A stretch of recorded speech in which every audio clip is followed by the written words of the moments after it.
in 4th grade you could pick an instrument to play. And I knew I wanted to play an instrument. And they had this little assembly where they show you the different instruments that are available. And I saw the clarinet, and I thought it was really cool. And my mom played clarinet when she was in elementary school. And so I said, I'm going to play clarinet, Mom, I want to play clarinet. And my mom was like, you don't want to play clarinet. Why do you want to play clarinet? And ironically, she actually mostly played oboe. She played clarinet for like maybe 2 years or something. And then she switched to oboe and saxophone and all these other things.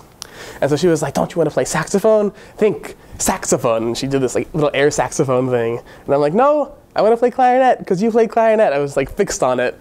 And so I started playing it in 4th grade. And apparently I was really, really bad.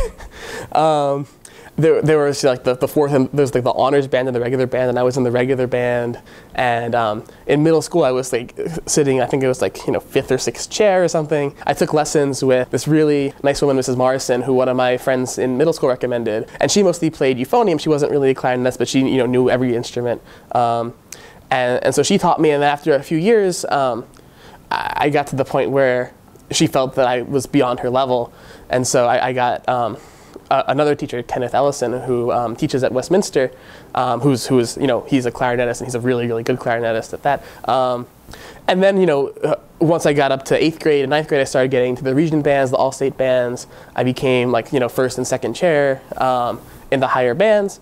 And then my band teacher in high school was talking to my elementary school band teacher. He's like, oh, Jared just made, all-state band on E-flat clarinet.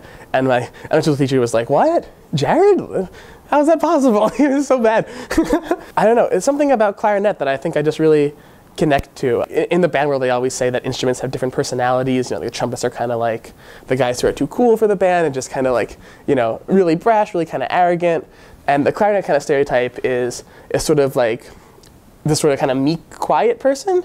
Which I was, less so now, but I really was in high school. But yeah, so I guess I identify with the clarinet, and for some reason, like, even as I went on to college and I started to do other things, I started singing, I started composing more seriously, and now, that I'm moving into education, I'm learning shakuhachi, which is a Japanese bamboo flute, but I still like think of myself as a clarinetist, and I think of music kind of through my clarinet, if that makes sense. Like when I'm trying to think about intervals, I'll like go through the clarinet fingerings in my head, literally sometimes in my fingers, I'll kind of go, C, D, E, F, oh, that's a perfect fourth, And it's just sort of the way that I first got into music, and so for that, it's always really, really special to me, I guess.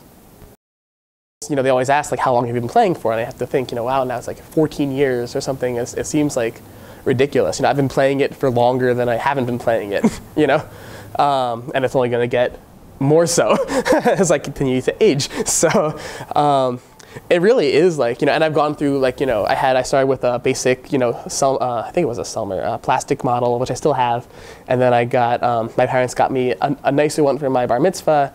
And then I got a professional model in like 11th grade, I think. And now I have an A clarinet as well, which is used in orchestras, and my E-flat clarinet. And I'm hoping one day I'll get a bass clarinet of my own because I love it so much.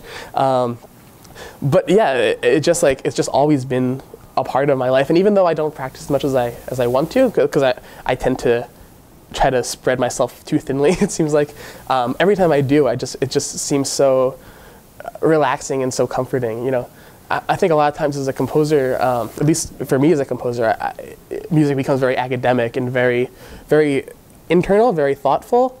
And in some ways that sort of removes me from what it actually means to make music. And for clarinet, I feel like that's the most immediate way that I can make music, because I'm at the point where I'm so comfortable with it that it almost seems like an extension of me when I'm making music, even more so than singing for me, because I sing a little bit too, but I wouldn't say I'm a singer, But I would say I'm a clarinetist, even though I'm not, the greatest clarinetist. I think I have this connection with the instrument, and it helps me make music through it in a really meaningful way, so I don't have to think about it. I can just kind of do it and be a part of it.